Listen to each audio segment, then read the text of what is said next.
Hey, what is up, everybody? This is Stevie Breach coming to you here today with the SummerSlam 2016 review from way back in the day. I've honestly had this Blu-ray sitting on my shelf probably since a $5 sale back in 2016 where I picked this up on WWE Shop. They haven't ran a $5 deal on Blu-rays and DVDs in a long time. Then again, I don't even know if WWE Shop sells any WWE Blu-rays or DVDs anymore, so it is what it is. Looking over the cover, you see Ziggler, you see Sasha, Randy Orton, Brock Lesnar, John Cena, Seth Rollins, Charlotte, AJ Styles, Finn Balor, and Dean Ambrose. Of course, all of these are still competing in WWE, other than Dean Ambrose, who just left to recently go to AEW. He, of course, was the WWE Champion, the face of SmackDown. He had won the WWE Championship months before at the Money in the Bank show, cashing in on Seth Rollins, who had just defeated Roman Reigns for the championship. This, of course, will always be the pay-per-view that I remember as the launching ground for Finn Balor winning the newly crowned Universal Championship.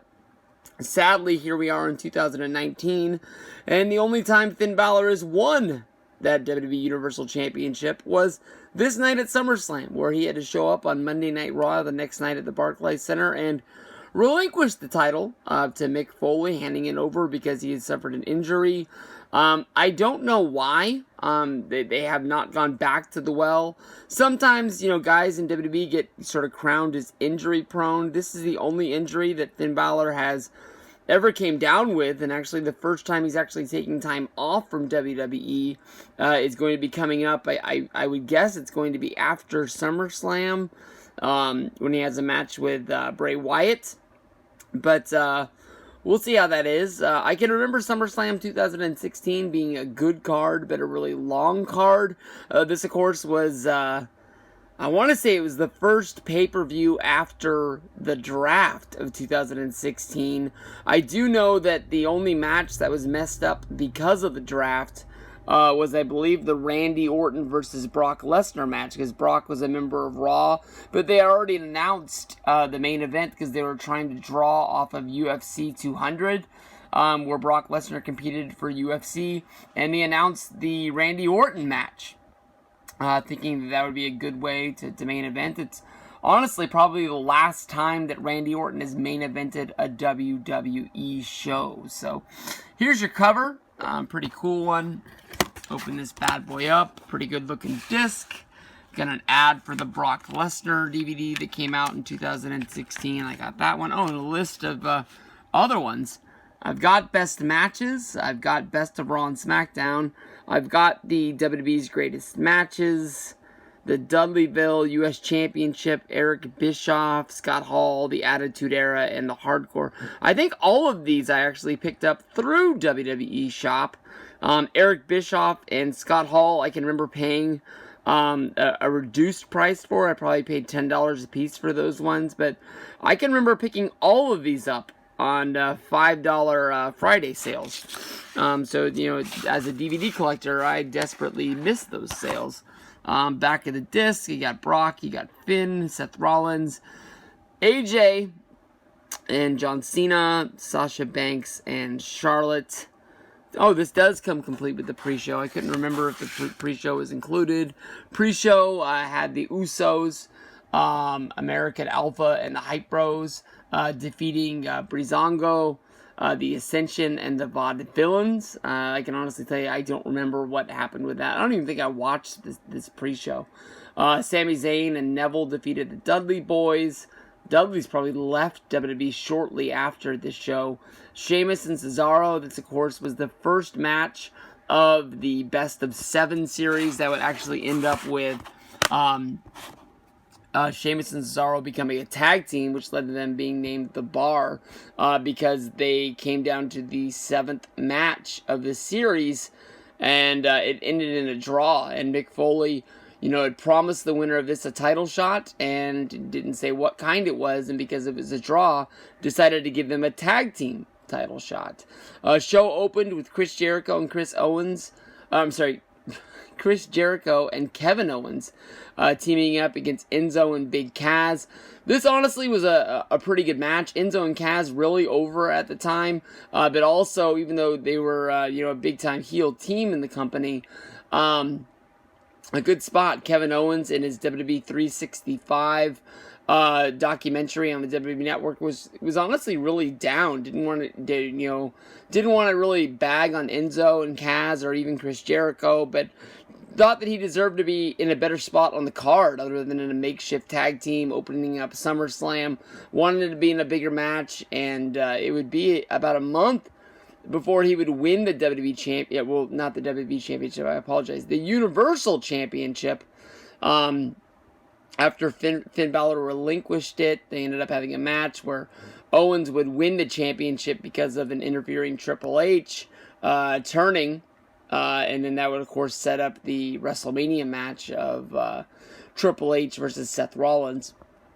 But no speaking of, Kevin Owens being a Triple H guy, other than, a few promos here and there. Nothing ever paid off. I don't even think we ever saw Kevin Owens and Triple H together on television. From there we go to Charlotte defeating Sasha Banks. This was honestly a really good match. They got a lot of time. This, of course, was during the time period where they were giving Charlotte the Ronda Rousey push, where she did not lose on pay-per-views, and they basically always stated that she was undefeated when it really mattered, but she always seemed to drop the championship on Monday Night Raw before a pay-per-view. So, to me, it honestly was kind of laughable. We go to The Miz defeating Apollo Crews. Still waiting for that Apollo Crews push to happen a few times in the last few years. I've really thought it was going to happen. Last time, of course, was Apollo Crews helping Braun Strowman win the match against Braun Strowman at TLC. But that really didn't come of anything. Lastly was Kevin Owens, mentioning him in a makeshift promo. But we'll see. AJ Styles defeated John Cena, probably one of the biggest matches that launched his career in WWE. Gallows and Anderson defeated The New Day, but even though they were the heels, they won by disqualification, and it was just the club not winning the tag titles again. That's all. The only thing I really remember about this match was just being like, you gotta be fucking kidding me. These guys are coming from New Japan. I know they signed big money contracts to come into WWE. We know that WWE wanted them, and here they are just not letting them be the champs. I thought these guys were going to be like Demolition, the Powers of Pain, just big, huge tag team guys that were just hard to beat.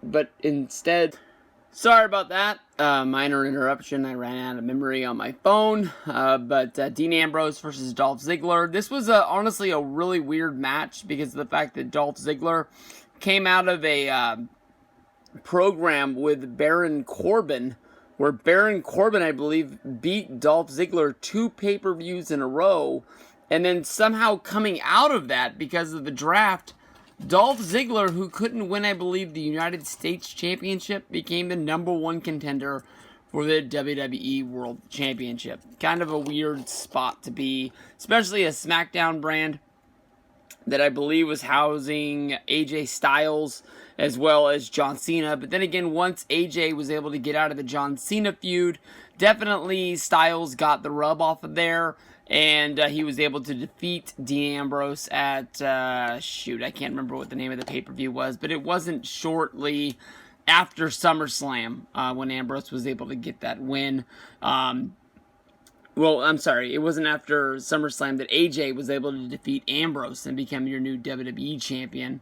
Then from there we go to the Bellas. No, it's not the Bellas, it's just Nikki, Natalya, and Alexa Bliss going up against Becky Lynch, Naomi, and Carmella. This match went 11 minutes. I have no memories of this match yet whatsoever. From there we go to Finn Balor defeating Seth Rollins. Of course, Balor would become injured in this match. Coming out of this, Balor would have to take he wouldn't come back until after WrestleMania. He came back to Raw after Mania. Of course, there's a WWE 24 about his, getting ready to come back. And of course, Rollins would get injured. I believe Rollins missed Mania as well. Both of these guys rehabbed. So at the end of 2016 into the start of 2017. So Kevin Owens became the face of Monday Night Raw, coming out of that opening tag match where he would hold the title all the way until Roadblock. I think that's the pay-per-view where he lost to Goldberg right before WrestleMania. This one ended with the main event of Brock Lesnar against Randy Orton. Go back and watch this match. It's going to be kind of weird. Brock wins this match via TKO, where Randy Orton isn't able to continue anymore. Randy Orton ate a really bad elbow to the head, which busted him open the hard way. And then Brock continuously beat down upon him. And then even once the match was over, Brock continued to beat on Orton until Shane McMahon came down to the ring, and then Brock started attacking Shane. Out of everybody in the back, Chris Jericho was the man to stand up to Brock Lesnar behind the curtain. No one was told what the finish of the show was going to be, and there was talk amongst the boys that they thought Brock went into business for himself after his big UFC win, that he would turn into a tough guy.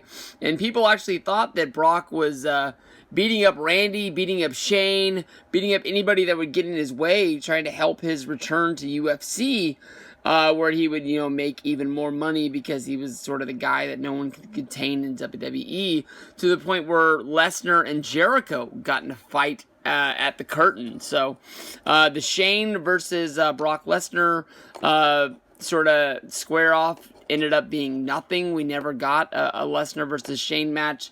At the time, it was rumored that would be a WrestleMania match, but it ended up not coming to be. But then again, maybe they didn't have the idea that Goldberg would be the face of a WWE video game and then would be coming in and wrestling